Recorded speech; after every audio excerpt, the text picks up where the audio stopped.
روزے کا مقصد بھوک اور پیاس کاٹنا نہیں ہے، یہ کوئی خوراک بچاؤ مہم بھی نہیں ہے، بلکہ فرمایا وَشَهْرٌ يُزَادُ فِيهِ رِزْقُ الْمُؤْمِنِ، یہ مہینہ ایسا ہے جس میں مومن کا رزق بڑھ جاتا ہے، اس کا رزق زیادہ بڑھ جاتا ہے، تو یہ خرچہ کم نہیں ہوتا، اس میں تو خرچہ زیادہ ہوتا ہے، تو یہ اس لیے نہیں ہے۔ تو پھر مقصد کیا روزے کا؟ بھوک اور پیاس کا مقصد کیا ہے؟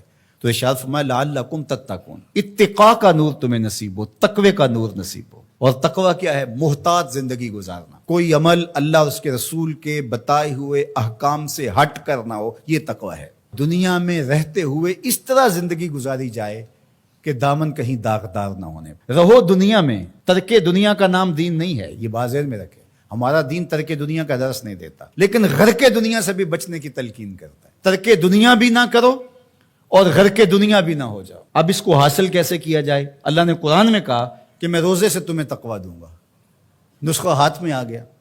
اب سوال یہ ہے کہ روزے سے تقوی کیسے ملتا ہے؟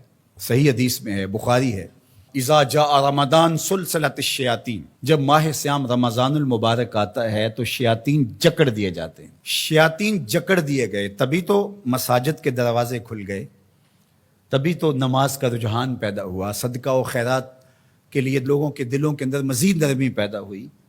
جو 5 نمازیں بھی نہیں پڑھتے تھے تراویح کے لیے بھی کھڑے نظر آتے ہیں۔ کیوں؟ شیطان بند گیا۔ لیکن کم تولا جا رہا ہے، کم ناپا جا رہا ہے، جھوٹ بولا جا رہا ہے، یہ کیوں؟ نفس موجود ہے۔ نیکی کا ماحول اس لیے پیدا ہوا کہ شیطان بند گیا، بدی پھر بھی موجود ہے اس لیے کہ نفس موجود ہے۔ اب ہمارا کام ویسے آسان ہو گیا کہ پہلے تنہا جان کو 2 دشمنوں کے مقابلے میں رہنا تھا اور جان لڑ نہیں پاتی تھی، اب دشمن ایک ہو گیا، ایک بندہ ہوا ہے۔ اب صرف جو ہے وہ ہم نے لڑنا ہے نفس سے، شیطان تو بندہ ہوا ہے۔ اب نفس سے کیسے لڑیں گے؟ بھوک سے نفس پج مردہ ہوتا ہے، کمزور ہوتا ہے۔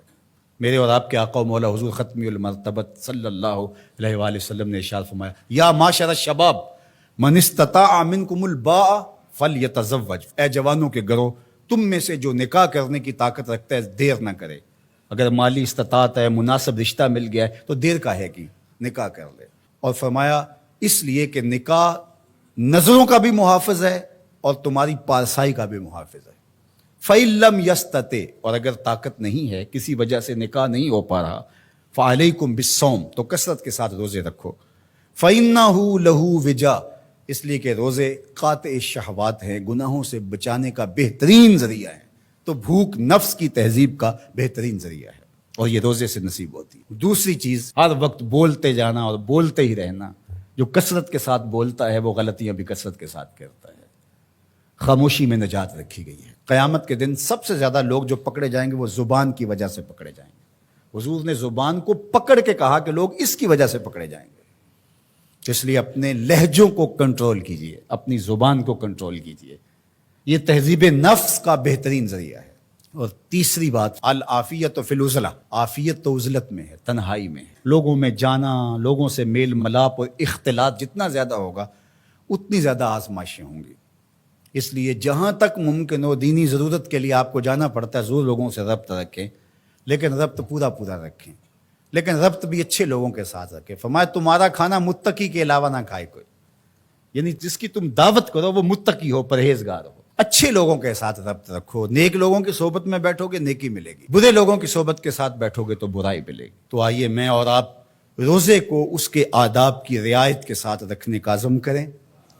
فرمایا کہ من لم یدع قول الزور والعمل به فلیس للہ حاجۃ فی ان یدع طعامہ وشرابہ، جس نے جھوٹ اور جھوٹے امور ترک نہیں کیے اس کے بھوکے اور پیاس سے رہنے کی اللہ کو کوئی ضرورت نہیں ہے۔ اس کی مرضی کیا ہے کہ روزہ تمہارے نفس کی تہذیب کا ضامن بن جائے، تمہارے باطن کی ستھرائی کا ذریعہ بن جائے۔ تو اس لیے یہ نہیں کہ ماہ سیام آیا اور چلا گیا، کسی کی زندگی میں 40 رمضان گزر گئے، کسی کی زندگی میں 50 رمضان المبارک گزر گئے، لیکن جہاں کھڑا تھا وہیں کھڑا رہا اور پورا مہینہ روزے رکھے، تراویح پڑھی، لیکن اندر کی طرف توجہ ہی نہ دی۔ رمضان کے بعد جہاں کھڑا تھا پھر وہیں کھڑا ہو